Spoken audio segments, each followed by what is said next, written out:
Vladimir, bonjour. Bonjour. Donc vous êtes le cofondateur avec votre ami Lucas d'une start-up qui s'appelle CarJagger. Exactement, voilà, donc on développe CarJagger depuis 1 an. Et c'est déjà présent en Rétromobile 2018.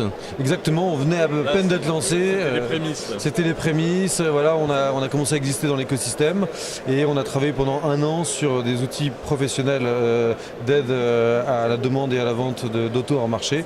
Et on lance à l'occasion de Rétromobile cette année carjagger.com en grand public pour les amateurs et les collectionneurs. Voilà, donc c'est réservé qu'aux particuliers. Hein. Alors c'est en fait pour tout le monde, c'est ouvert. Donc même pour les professionnels en fait on a beaucoup de professionnels qui sont passionnés à titre personnel et donc qui pourront bénéficier de tout le contenu et des fonctionnalités qu'on va sortir. Ouais. Alors, le principe c'est que vous faites une mise en relation entre un propriétaire d'un véhicule XY avec un futur acheteur potentiel qui voudrait ce modèle de cette marque, de cette année, de cette couleur, et il faut que ça matche. Exactement, donc ça, ce que vous dites, c'est la finalité.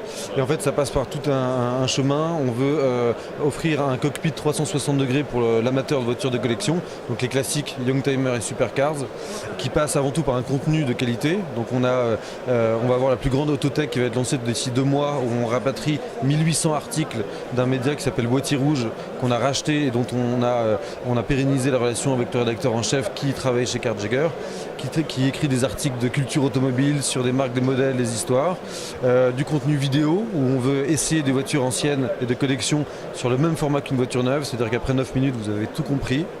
Et ensuite on va sortir en effet. C'est un format court mais instructif. Voilà, 9 minutes vous avez tout, vous avez les sons à l'accélère, vous avez le contexte historique, industriel, les concurrentes et le prix de l'époque, la production, tout ça.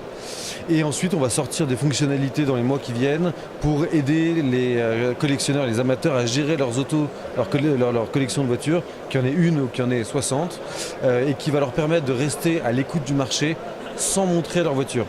Voilà, parce qu'il y a un fait marquant sur ce marché, c'est qu'il y a 50% des autos de collection qui sont vendus en dehors du marché, donc en dehors des petites annonces et en dehors des maisons de vente. Donc nous on va essayer de structurer tout ce monde-là.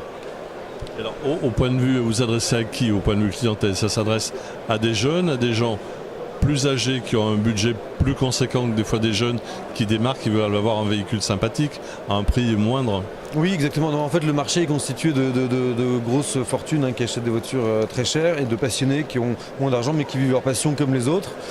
Donc nous, on s'adresse à tout le monde. C'est-à-dire qu'on va écrire des articles. Vous voyez, on a un match qui va sortir au printemps. On a une 275 GTB4 contre une Aston DB5. Donc on va avoir une film avec le match des 2 voitures. Ensuite, on traite une Golf GLI. On traite tous ceux qui aiment les classiques, les Youngtimer et les Supercars. L'engouement, il est toute génération confondue. Toute génération, pour tout portefeuille, parce qu'il y a un dénominateur commun, c'est la passion automobile. Voilà. Et comment la vivre bien avec un pied dans le 21e siècle. Après, le budget, c'est autre chose. Hein. Le budget, c'est autre chose. Et voilà, on parle des Youngtimer, et c'est vrai que quand on voit, surtout à Rétromobile, la qualité des autos, la restauration et le prix de ces voitures-là, forcément, ça devient un peu élitiste, mais il y a le Youngtimer, donc toutes les autos des années 80-90, qui sont beaucoup plus produites en chaîne de production, et beaucoup moins cher, et donc qui permettent à des passionnés, à des jeunes, de pouvoir vivre cette passion automobile comme tout autre collectionneur d'années plus antérieures. Le fait d'être présent là, cette année en 2019, pour vous c'est le vrai tremplin là?